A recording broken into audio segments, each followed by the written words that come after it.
Right, welcome back. That editorial cartoon by Gado today also speaks a lot on the office of the Deputy President. The spiders are spinning their webs. It seems he's been missing in action, so to speak. This is what Gado is trying to decide, to actually portray for us, to decipher that. And we can see that is the Deputy President. Gladys, I want you to comment on this, because yesterday we saw also him pronouncing, or subtly announcing, that Gachagua might be the Deputy President if he's elected President. So we should, all the voters there should actually release him for more bigger national duties, so to speak. Okay, first I think I will desist from commenting on that. I think a decision as to who will be the running mate of the Deputy President. Exactly my point. In 2022. Exactly my point. Is an inner circle discussion. I don't think it's something that I want to discuss on national television, so I will avoid that. It's not even strategic for me to discuss it. No, I know it's not strategic, but I will not let you go with that, because when you talk about this pronouncement as well, it's actually occasioning and you're occasioning the mindset of, the people, that this is a person that is of my choice. Yeah, even if we don't have those boardroom discussions that you want to have, the inter-party democracy, still, even if they'll be made, we'll know who's actually choice the Deputy President is in the first place for that particular position. So when you go to the boardroom, it is just a matter of, just going in the exercise and the rigmarole of it. Yes, I will decline again. You will decline again with that, but still, we're talking about inter-party democracy. You can't trick me into answering it. I'll still say that still, when we have this pronouncement, they are not auguring well with other people within the parties. And when we're talking about nominations, this is what people do not really want, those pronouncements, that we have, your direction heading in a certain way. I'll let you speculate, but let me comment on the, I think you had asked me to comment on the editorial cartoon. Can we have it back? Yes. Okay, I was wondering where this editorial cartoon came out of, because I don't think I know any time that the Deputy President has failed to undertake his duties as the Deputy President. The office is not vacant. There is a person by the name Dr. William Ruto who sits in that office and is performing his duties. Very recently, you saw him chairing the Budget Economic Council, yes, which is chairperson by virtue of being the Deputy President. It's a job that is established under the Public Finance Management Act. I think you've seen him that recently when there was the address of Parliament by the President, he was present, yeah, in his capacity as Deputy President. You'll notice that there was a time also, there was on the day of his daughter's wedding, he was in Parliament in the morning, and then in the afternoon came to attend his own daughter's wedding. He never, even on a day like that, he never failed to perform his duties as Deputy President. When you think of him as Deputy President, he's not only a Deputy President, but he's also a politician. He's accountable to people. So he attends events, he meets persons. That's part of his task as being a Deputy President. So unless you can isolate for me a situation where he failed to attend his duties as Deputy President, then we can have a discussion about it. So I think on a matter of national duty, I'm a great loss to understand then why would we not really attend the devolution conference that we had in Makueni, and at the same time we can see him, he's down on the ground, whistle stopping and making barnstorms and campaigns on the ground. So which is the priority? Is it me with my campaigns, or the national big agenda we're talking about, the devolution, taking stock of what has been happening? I think any credible leader, once they've made a commitment that they were going to attend to a certain function, then they keep their commitment. The Deputy President, as you know, is an extremely busy person. His diary is predetermined 4 months in advance.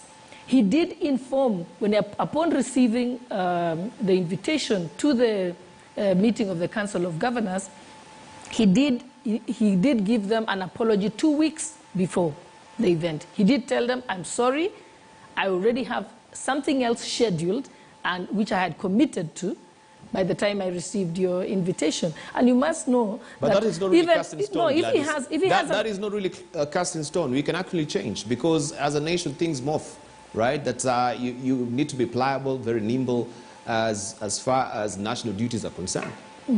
I think, Dubal, how many times have you invited me to your interviews? And sometimes I've declined because I said, I'm sorry, I had a prior commitment. Remember, when you have a prior commitment, you've already given your word that I shall be in attendance to that particular function. If somebody else comes later and requests you, at that time, you cannot cancel the other one and then say, okay, I'm going to attend this. So this happens normally many times. So I think it's unfair to be thought that he did not snap the Council of Governors. He did inform them the moment he received the invitation that I am sorry, I have a prior commitment. And even going to any function on the ground, that's a commitment you've made to the people of that area. It's a sign of respect when you tell them I had committed and I'm going to honor my commitment. If something else comes after that, then you don't. You have to decide where you have to go. I think it would be very wrong for me to make a commitment that I'm coming to your show and then I don't show up because something else came afterwards. So that is why you get an invitation. An invitation at that time you say, I will be available or I will not be available.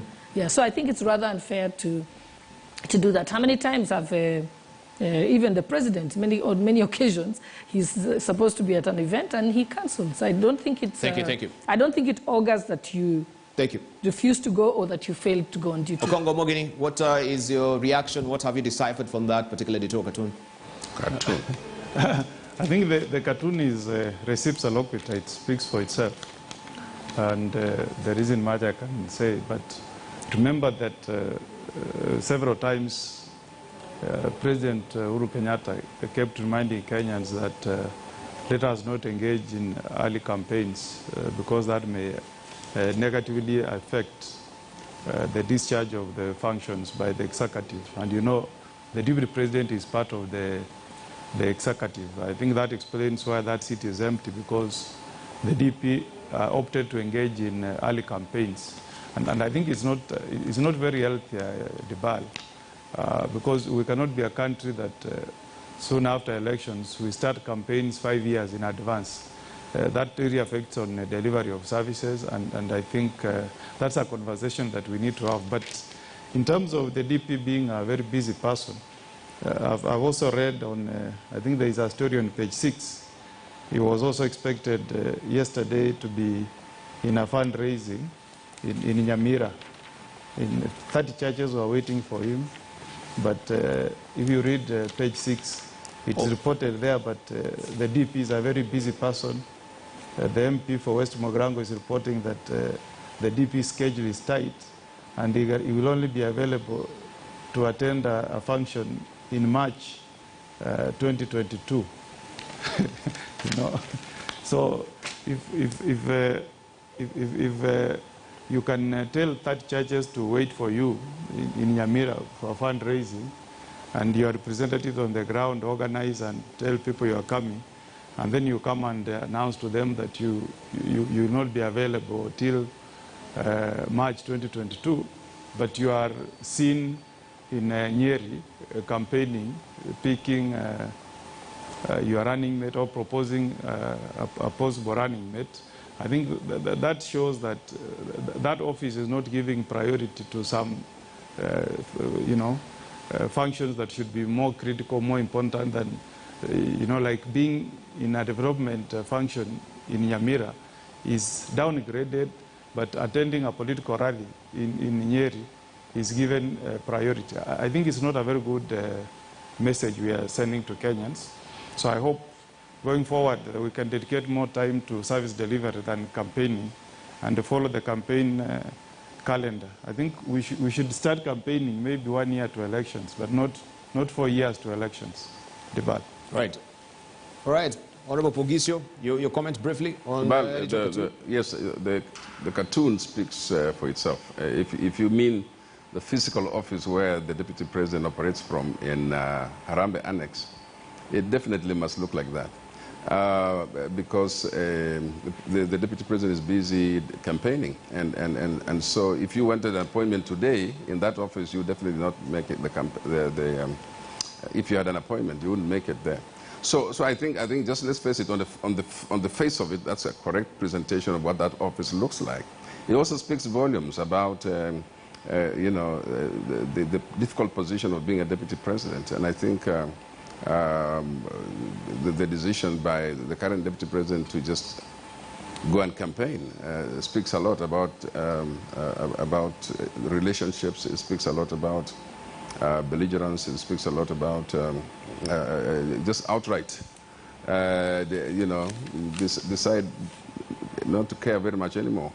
It's because it's the next thing in their mind now is to become the president of this country, and to try and go around convincing the people about it. So I suggest that maybe it is about time that the office just remains the way it is, because it's operating from somewhere and not in that office. So speaking about it, and I think that Gladys is saying the truth. I mean, she can't comment on the details of who becomes the deputy president, but she can comment on the calendar, and knows that the devolution conference had the apology. I was at the devolution conference, and I was wondering, because we were not told about the apology, we were told to expect the DP. So somebody must therefore not have gotten that apology.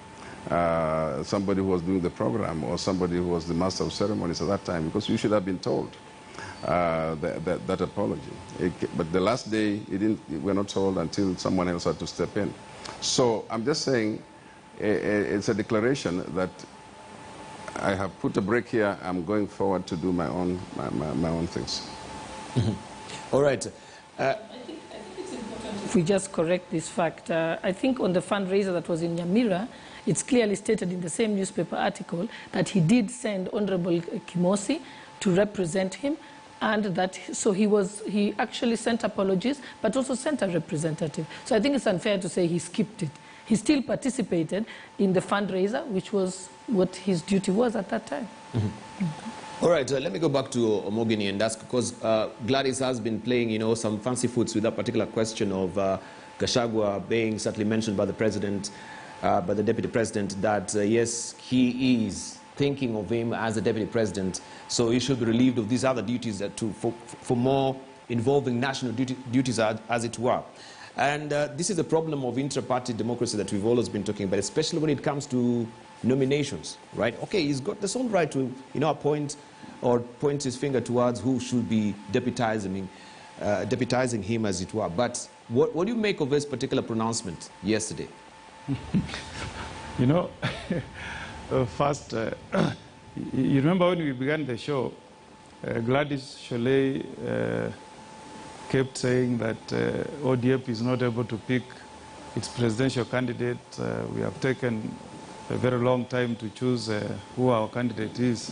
So I expected when you asked that question of who the running mate is, you should have answered you on the spot and said, this is our lineup. But it seems that they accept that it takes a while before you put together a team that should... We are just not announcing it publicly, that's all I'm saying. I mean, then you should be able to tell us. You have been hyping it, saying this other coalition has not named the candidate. So I expected you, at least today, to tell us, this is the lineup that we have, our presidential candidate. She says they already have a candidate, a deputy president, so to speak, so they're just waiting for the providential time to announce it. What is so difficult, if they want us to believe that this candidate should be named early in advance, they should also tell us who their running mate is. It's just the way I can't force ODM to announce who's their presidential candidate. You will do it at the right time, on your own time, and according to your own strategy. Actually, that's the statement I wanted to come from Gladys Sholay, that you cannot push any party to name its candidate in advance. It will be done at the opportune time. And I think, for me, I don't want to dwell so much into the issue of Gachagua. As we are ready to face the DP and whoever he will nominate as his running mate, if he settles on Gachagua, so be it. But I'm sure he's not naming him so early because of the likely fallout within the UDA party. That's why you can see even my friend Gladys Sholay is very guarded, because there will be a likelihood of a big fallout within UDA. I'm sure there are a number of people. You remember we were with one of the UDA members of parliament last week, and she also thought that she stood a chance of being the running mate of DP. So it's a fairly sensitive matter, and I'm sure it will be a guarded secret to be unleashed at the very strategic time when they think the fallout will not so much affect UDA. But I think that's for the DP. We can't stand on his way. He has a constitutional right to pick his running mate. If it is Gachagua, so be it. Once the candidate is picked, then we face each other on the campaign podium. All right, if it's Gachagua, what are some of the political risk and ramifications that will come up with this particular pronouncement that is made? Because we can see on the flip side is you know, the two tribes that have been, you know, ruling this country, right? The Kalenjin and the Kikuyu. So that is just a flip side. You know, with that canopy of the bottom-up economy. But if you now peel back, you see truly what are we seeing is still just the same gimmicks that we've been having, you know, the flip of Kalenjin, Kikuyu, Kalenjin, so to speak. Maybe Pogisho will answer that. Well, first of all, I didn't want to go into that that particular one, but on the issue of Gachagua's the request by the DP on Gachagua not to be present or to do his duties as a member of Parliament, that's almost creating another ghost office again, another office which is going to be empty, because if you say he's not going to run his affairs from Parliament, then the people of Madeira will have to lack representation in Parliament for a while, if this is what it means. But that not being my problem. My problem basically is being that if that is the candidate, so be it. Our problem is let us not abandon offices ahead of time. There's going to be a time when you're supposed to now say, okay, no more, the Parliament is now suspended and there is no sittings until after elections. But you see, then you can go into active politics. On the issue that you're talking about, on the issue of if one appoints, for example, appoints a running mate from the other community, is perpetuating the issue of two tribes. Well, that is really something that Kenyans have to look at very seriously, because it's a cycle then. It's going to be a cycle, and so we see what then happens. If that's going to be the appointment. That's why it was very important. If we knew exactly that was going to be Gachagua, then we'd be able to discuss around that issue. As of now, we don't know. We don't know it. Yeah. All right. Alberamisi, if we don't also tackle another issue of, and I wonder where we have monies being promised to Kenyans. And yesterday we saw also presidential aspirant Alfred Mutua with his presidential manifesto coming to the fore, which was being launched yesterday. And domicile within that is a very ticklish subject that we maybe need to talk about this morning before we wind up. The fact that, yes, is particularly intent on making sure families also, they're given a boost as you start your young family. So your dowry, your wedding will be catered for 500,000 shillings for every person who wants to get married. Right. I wish I was in that particular, you know, time and where I should actually go for this particular marriage for the wedding as well. But we are starting a family on the back of a loan, where we want to come out, you know, it's good to take loans sometimes, but now taking loans so that you might have a wedding, I think that is, for me, wrong-headed. I don't know, we should begin with Gladys on that. Would you really advocate for this in terms of, these are some of the goodies you're promising Kenyans, from stipend of 6,000 shillings to, you know, 100,000 shillings to the wannabe Ashara's 50 billion shillings from the Deputy President as well. Well, where is all this money coming from? I haven't read Honorable Mutua's manifesto, but at least I find that you've told me the part that he says every newlyweds will get 500,000 shillings. I think that's a bit, that's a handout, and that is not economically viable. Remember, when you run a country, you've got to run a country like a business. In every business, you put in money and expect to generate income out of what you have put in as capital. So just dishing away 500,000 is not an economic activity. I think I don't think he'll even be able to give an explanation to the National Treasury as to the economic viability of such a process. I think that doesn't make sense, because we want, yes, I agree that you can give money as a loan at an affordable interest rate for people to be able to undertake business and generate income, hoping as a government that when economic activity grows and certain people are able to generate income, they are also able to pay taxes. Similarly, so it is not, government cannot be dishing out money for free. It should be, yes, providing that financial facilitation for more generation of resources. It's not just supposed to be a hole in which we throw money. So that is not economically viable. I don't know who is his economic advisor on this issue, and I don't even think it's sustainable. Yeah, so what is dramatically different with the Azimio La Umoja 6,000 stipend or Congo Mogini with these 500,000 that should be given to, you know, there will be couples or there will be, you know, yes, a married couple. Dibal. Yes. Thank you. I think, Dibal, every country that cares about its people has in place a social protection model, which is to caution those who are vulnerable in society, to caution the poor. In fact, even now as we speak, we have it in place because the elderly in this country from poor backgrounds who are not on a pension, they get a monthly stipend of 2,000 shillings under the Ministry of Labor. And we do, you know, we clean up the registers every 2 years to see those who have died and register new ones. So it's there. Maybe what the Azimio La Umoja is proposing is to increase that stipend from maybe 2,000 to 6,000 so that the money you give them can make some economic usefulness to these people. And if you look to other democracies or other economies, like if you go to the US, the US has a social protection program in place where they pay, you know, like when the country is going through tough economic times, like during the COVID, they were paying families some money. Depending on the number of children you have, you would get $1,500 per child. So some families could get up to 6,000.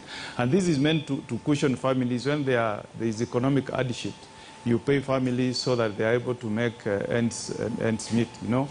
If you go to Australia, Dibal, in fact, Australia to go through a constitutional amendment, they proposed a constitutional amendment, they went through a referendum, and then put in place a system where they support families. And the way they support families is when a family receives a newborn baby, then the government gives you money to support you because you have to take this child to home care. You have to pay for that child to be in that home care. So the government supports you because it's not easy to get babies in Australia. So the government has to put in place an incentive. But what is important, Dibal, is that as a presidential candidate, you don't just go to other economies and pick an idea. Then you come and say, I will implement this in Kenya. If you go to those economies, they have money. Their GDP can sustain some of these programs. Australia has a population of about 24 million people. The economy is big. They have so many manufacturing companies. They do mining as a country. It's got money. But in Kenya, what Mutua is trying to propose, I doubt whether our economy can propose. The idea is good. But you also need to look at the economy, look at your GDP and see whether that is something that is sustainable. So let's not just throw things to Kenyans. Thank you. Because you have had them happening in other jurisdictions and think that they can happen here. Good ideas, Debal, but I doubt whether the economy that we have can sustain some of those ideas. Right, lastly, with you, Pogisio, as well, I was inclined to wonder why Okongo Mogeni is pointing at the US and Australia. Is good, is clarified. Of course, the GDP is way, way too higher. They're more advanced than we are. But why can't we learn from Tanzania here when they were trying to implement the Ujamaa? With the social welfare, when we talk about socialism as well, it dismally failed. And I think this is where Raila Odinga is headed to with the social welfare. This is where we can hear also, we can hear as well Alfred Mutua with his, you know, with the stipend for the couples as well, and even maybe the bottom-up economics. Briefly, as we're winding up, yes. This is where parties need to come up with where they stand in terms of whether they are liberal, whether they are social, whether they are conservatives, where do they stand in the spectrum of middle, left, or right, and so on, so that we know exactly when you pronounce something like that, it's associated with where you stand. But secondly, you know, I really wish Dr. Mutua good luck in trying all these things. But the question is that because governors have had the responsibility over counties for the last 8-10 years, this kind of thing should have first of all been tested in the counties to find out if it was viable. I mean, there's an opportunity there with an economy, with the government to try and see if those work. So I'd like to go back to Machakos and see. I'd be very happy to see if that has been tested there. Thank you. Right, we're pitched for time. Thank you very much. Gladys Bos-Chule, I won't give you time to just give your closing remarks. I'm being hounded out of studio. Thank you very much for coming through this morning. I really appreciate your contribution as well. Kongo Mogini, thank you very much for seeing you this morning as well. And Senator Samuel Pogisu, thank you very much for coming through this morning for that cogent, very also invaluable discussion that we had this morning. Thank you very much for your valued company. You've been watching Morning Prime here on KTN News.